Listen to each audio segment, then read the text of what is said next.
Bonjour Odile, bonjour Jean-Guy, bonjour David et bonjour Mario. Alors voici le pupitre de commande. Alors je vous en fais une brève description. Vous avez l'entrée du courant, donc lorsque c'est connecté, vous avez un voyant qui allume ici. Donc dans les éléments qu'on voit, vous avez en avant ici, vous avez ampèremètre et voltmètre pour la chambre à plasma 1 qui est ici. Ampèremètre et voltmètre pour la chambre à plasma 2 qui est ici. Vous avez ampèremètre et voltmètre pour l'eau bouillante qui est ici. Ensuite, vous avez le préchauffage qui est ici, donc préchauffage à gauche, préchauffage à droite, donc pour la chambre à plasma 1, plasma 2. Et vous avez la pompe, pour l'air, pour chasser le HHO qui se produit lorsqu'on fait l'expérience. Nous avons aussi des témoins lumineux pour chacune des actions. Alors, donc là, présentement, le pouvoir est on. Alors, c'est off et on avec le disjoncteur. Maintenant, ici, on a une switch qu'on appelle la contact fugitif. C'est-à-dire que pour faire des opérations, chacune des opérations ici, on doit avoir le doigt dessus. Sans ça, ça ne fonctionne pas. Sauf la pompe. Donc là, je mets la pompe en fonction. Donc, la pompe, elle démarre avec deux petits ventilateurs. Les ventilateurs, vous ne les voyez pas, là, maintenant, sont dans la boîte ici pour refroidir l'électronique à l'intérieur. Vous avez ici les radiateurs de chacun des relais électroniques. Donc, c'est pour dissiper la chaleur au besoin. Et vous avez ici la minuterie. Cette minuterie est programmable pour les délais qu'on veut pour chacun des relais, donc on, off, donc on peut choisir le temps on et le temps off, donc mettons, dans le cas présent, il y a 20 fois 2 secondes on et 1 seconde off, voilà. Maintenant, on va procéder comme si on faisait des tests de plasma. Donc, ce qui est important en premier lieu, bien évidemment, la pompe elle fonctionne. Donc, je décide de faire le préchauffage. Donc, je vais mettre le chauffage à 50% et je dois avoir le doigt dessus. Si je passe à 100%, vous voyez, l'intensité a augmenté. La raison d'avoir l'intensité 50 et 100%, c'est que actuellement, les éléments chauffants dans les chambres à plasma, c'est des lumières. Alors, si on veut ménager les éléments chauffants, ben, on va chauffer avec 50%.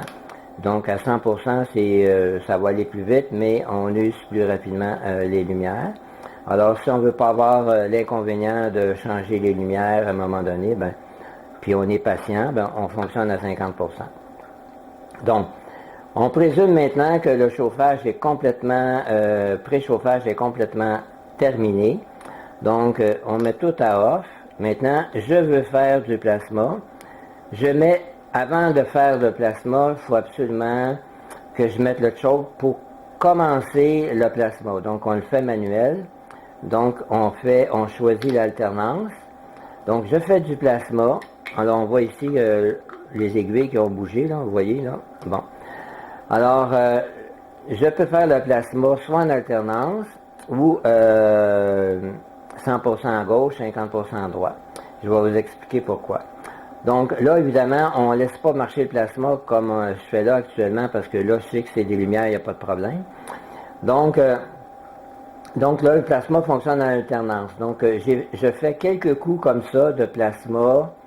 Ça en prend 3 ou 4 pour bâtir, si on peut dire, la température critique, mais aussi le moment magnétique dans l'eau. Donc ça, c'est bien important. Alors, quand le moment magnétique dans l'eau est engagé, on peut enlever le choke. Et puis là, on procède à faire notre plasma, soit manuel ou en mode automatique. Si on veut le faire en mode automatique, on enclenche la minuterie. La minuterie est allumée, donc on y va.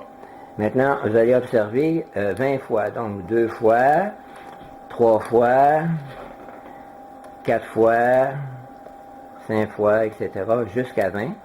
Maintenant, si on le fait en 100% à gauche, 50% à droite, on peut le faire comme ça. Donc, vous voyez qu'à gauche, c'est plus lumineux, à droite, moins lumineux. Et ici, on peut le constater au niveau du voltage. Donc, plus de voltage ici pour le plasma 1 et moins de voltage pour le plasma 2. Évidemment, les ampérages, on ne peut pas rien déceler parce que le courant qui passe là-dedans, c'est quand même une fraction d'ampère. Et le cadran, bien évidemment, l'enregistre, mais c'est pas visible. Donc, on fait du plasma comme ça, donc on fait notre test. Donc, la minuterie nous dit qu'il y a eu 40 secondes de plasma. Donc, elle vient d'arrêter automatiquement. Lorsqu'elle arrête, évidemment, on voit le petit curseur qui se promène. Donc, je relâche. Maintenant, je sais qu'on a fonctionné 40 secondes. Donc, je sais, en fonction des lectures que j'ai faites d'ampérage, de voltage, la puissance que j'ai utilisée, on multiplie par le temps, ça nous donne le nombre de joules électriques. Ensuite, je prends les mesures dans les chambres à plasma pour la quantité d'eau évaporée. Voilà. Maintenant, si on veut faire des tests purement comparatifs, alors pourquoi j'ai installé ici 100% à gauche, 50% à droite, on va y aller en manuel. Donc, si je pèse ici, vous avez du plasma qui se fait. Donc, on peut voir la quantité de plasma qui se fait ici, mais au niveau de la vapeur dégagée, donc de l'énergie dégagée, le 100% et le 50%, c'est pas vraiment 50% au niveau de la vapeur, c'est plus que 50%. Pourquoi? Parce que, disons que le DC ici, il est pulsé 60 fois par seconde, parce que il y a une diode en série, tandis qu'ici, il n'y a pas de diode en série. Donc, on a un avantage à faire du plasma en courant DC pulsé. Donc, c'est pour illustrer le choix qu'on fait en DC pulsé. Maintenant, si on veut comparer la quantité de vapeur dégagée, là, évidemment, je ne laisse pas tout le temps ça allumé, là, si on faisait vraiment du plasma. Là, c'est des lumières, ça me permet de parler plus longtemps. Donc, le H2O, donc, je fais de l'eau bouillante. Donc, au préalable, j'ai amené l'eau, évidemment, presque au point d'ébullition. Puis là, bien évidemment, on va voir la comparaison 100% de plasma, 50% de plasma et l'eau bouillante. Donc, on va pouvoir faire des comparatifs. Maintenant, si on veut mesurer la quantité d'eau qu'on évapore avec l'eau bouillante, bien là, on peut le faire. Puis c'est là qu'on va pouvoir jauger, si on peut dire, faire les comparaisons entre l'eau bouillante, enfin l'eau, et puis le plasma. Donc, on va pouvoir connaître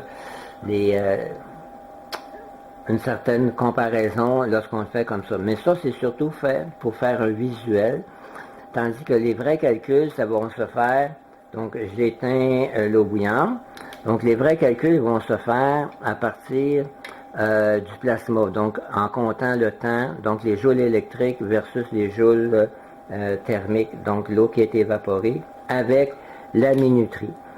La minuterie, il y en a d'autres modèles qui sont plus sophistiqués, mais ça c'est le plus simple des modèles qu'on peut avoir.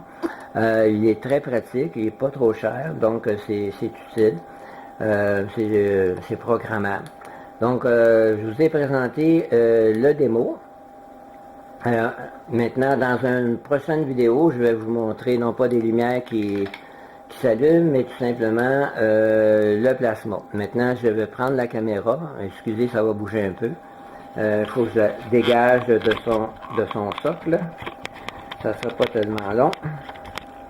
Donc, prochainement, on va avoir donc la chambre à plasma qui est ici.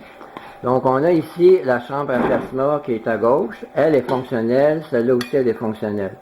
Ce qui me reste à faire, c'est l'eau bouillante. Donc, il y a l'élément chauffant ici qui n'est pas connecté.